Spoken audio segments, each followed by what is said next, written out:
LeBron James catches backlash for welcoming Big Meech home, and my thoughts on this are that we ain't the sum total of our mistakes. Big Meech has done the time for the crime, and he's certainly worthy of redemption. When people from the dominant white society, they sit up and glorify degenerate society and culture all day, every day, like the Italian mafia, Al Capone, Bonnie and Clyde, so on and so forth. And we can't shout out a brother who made some mistakes when he was younger. Damn that. And people from the dominant white society, Tethers and coons like this Jason Whitlock want to chime in and give their 2 cents. And the majority of the time, when Jason Whitlock chimes in and gives his take on something towards a black person, it's done out of bad faith and trying to appease the dominant white society. And I don't respect that, nor do I rock with it, because they just don't want black people to have a turnaround story, a comeback story of going through some kind of adversity and coming out on the other end of that adversity with your head held high and your pride and dignity still intact.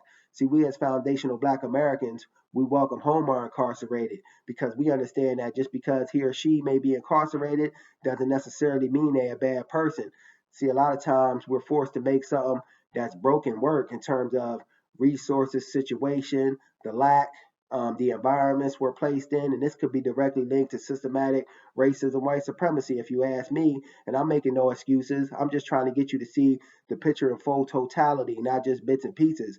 People from the dominant white society, they sit up and glorify people that have done wrong in their society all day, every day. They idolize them and they glorify them, and they want to get us, on the other hand, to try to disregard our people, throw them out as trash and leave them by the curbside. And I don't rock with that, because what this is saying is that black people are unworthy of redemption.